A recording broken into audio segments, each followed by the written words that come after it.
রাকিব, আপনি যে বিষয়টা জানতে চাচ্ছিলেন যে আসলে চালকের আসলে কে ছিলেন, আমরা এখানে এসে স্থানীয়দের সাথে কথা বলে যেমনটি জানতে পেরেছি, যারা প্রত্যক্ষদর্শী ছিলেন তারা বলছেন যে বাসের যিনি চালক ছিলেন, প্রকৃত চালক, তিনি আসলে এখানে যখন ফেরির জন্য বাসটি অপেক্ষা করছিল তখন তিনি বাস থেকে নেমে গিয়েছিলেন এবং হেল্পারকে তিনি বলেছিলেন যে সে যেন এই ফেরি আসার সাথে সাথে ফেরিতে বাসটি ওঠানো হয়, এই দায়িত্ব তিনি হেল্পারকে দিয়ে তিনি নেমে গিয়েছিলেন। এবং যখন ফেরিটি ঘাটে আসে এবং পল্টনে 3 নম্বর এই যে ফেরিঘাটের পল্টনে যখন ফেরিটি আসে, বাসটি তখন এই ফেরিতে ওঠার চেষ্টা করছিল, আর তখনই আসলে নিয়ন্ত্রণ হারিয়ে বাসটি পড়ে গিয়েছিল পানিতে। এবং এই পুরো বাসেই কিন্তু প্রায় অর্ধশত যাত্রী নিয়ে আমরা জানি এই বাসটি ঢাকার উদ্দেশ্যে রওনা হয়েছিল এবং ঢাকার উদ্দেশ্যে যেতেই পথেই কিন্তু এই দৌলতদিয়া ফেরিঘাটের 3 নম্বর ফেরিঘাটে এই দুর্ঘটনাটি ঘটে। আমরা যখন ঘটনা শুনেছি তখন তাৎক্ষণিকভাবে আমরা এই যে বিআইডব্লিউটির যে সকল ঊর্ধ্বতন কর্মকর্তা তারা যেমন এসেছেন এবং এই নৌ প্রতিমন্ত্রী রাজীব আহসান তিনি ঘটনাস্থলে এসেছেন, তিনি ঘটনাস্থলে এসে পুরো বিষয়টি তিনি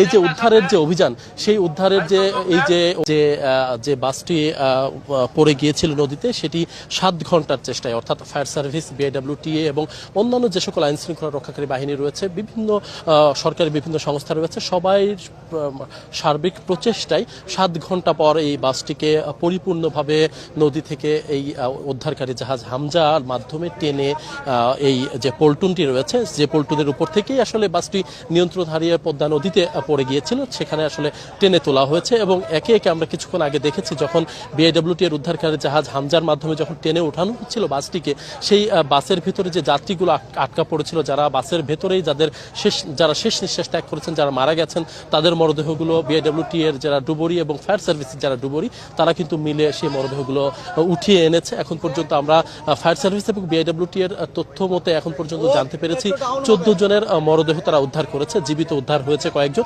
এখনো বেশ কয়েকজন নিখোঁজ আছে। আসলে এখন পর্যন্ত আসলে রাকিব সর্বশেষ যে অবস্থা, যে আসলে ঠিক কতজনের মৃত্যু হয়েছে, কতজন নিখোঁজ রয়েছে, সেই চিত্রটি আসলে এখন পর্যন্ত পরিষ্কার করে বলা যাচ্ছে না, কারণ উদ্ধারের যে চেষ্টা, ডুবুরিদের যে চেষ্টা, সেই চেষ্টা অব্যাহত রয়েছে।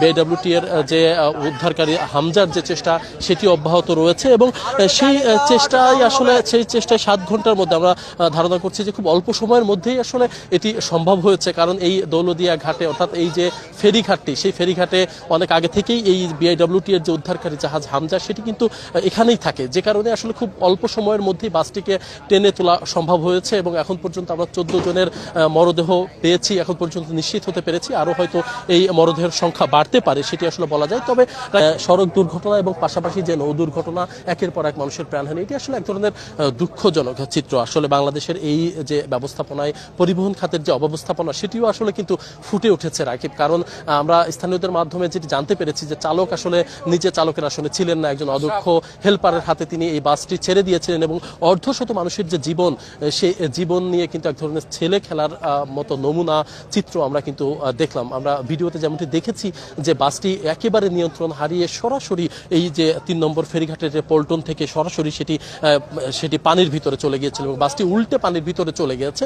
এতে করে এখন পর্যন্ত এই যে সৌহার্দ্য পরিবহনের যে কর্তৃপক্ষ, অর্থাৎ যারা মালিক পক্ষ, তাদের কাউকে আমরা এই ফেরিঘাটে এসে পাইনি। এবং যে চালকের কথা বলা হচ্ছে, যিনি আসলে হেল্পারের হাতে গাড়িটি ছেড়ে দিয়ে তিনি নিচে নেমে গিয়েছিলেন, তাকেও এখন পর্যন্ত এখানে পাওয়া যায়নি। আসলে এই বিষয়টি আসলে তিনি কে ছিলেন, সৌহার্দ্য পরিবহনের কর্তৃপক্ষের সাথে আসলে আনুষ্ঠানিকভাবে কথা বলতে না পারলে এই চালকের পরিচয় সম্পর্কে আসলে নিশ্চিত হওয়া সম্ভব না। কারণ এই বাসটি আসলে ছেড়ে এসেছিল অনেক দূর থেকে, ছেড়ে এসে সেটি কিন্তু এসছে এখানে এই জায়গাটিতে। সুতরাং যে কারণে আসলে এখন পর্যন্ত এই পরিবহন কর্তৃপক্ষ তারা আসলে নিজেরা এখানে কেউ এখন পর্যন্ত আসেনি। এখানে শুধুমাত্র আইন শৃঙ্খলা রক্ষাকারী বাহিনী, ফায়ার সার্ভিস এবং বিআইডব্লিউটিএ তারা যৌথভাবে আসলে এই উদ্ধার অভিযানটি পরিচালনা করছে।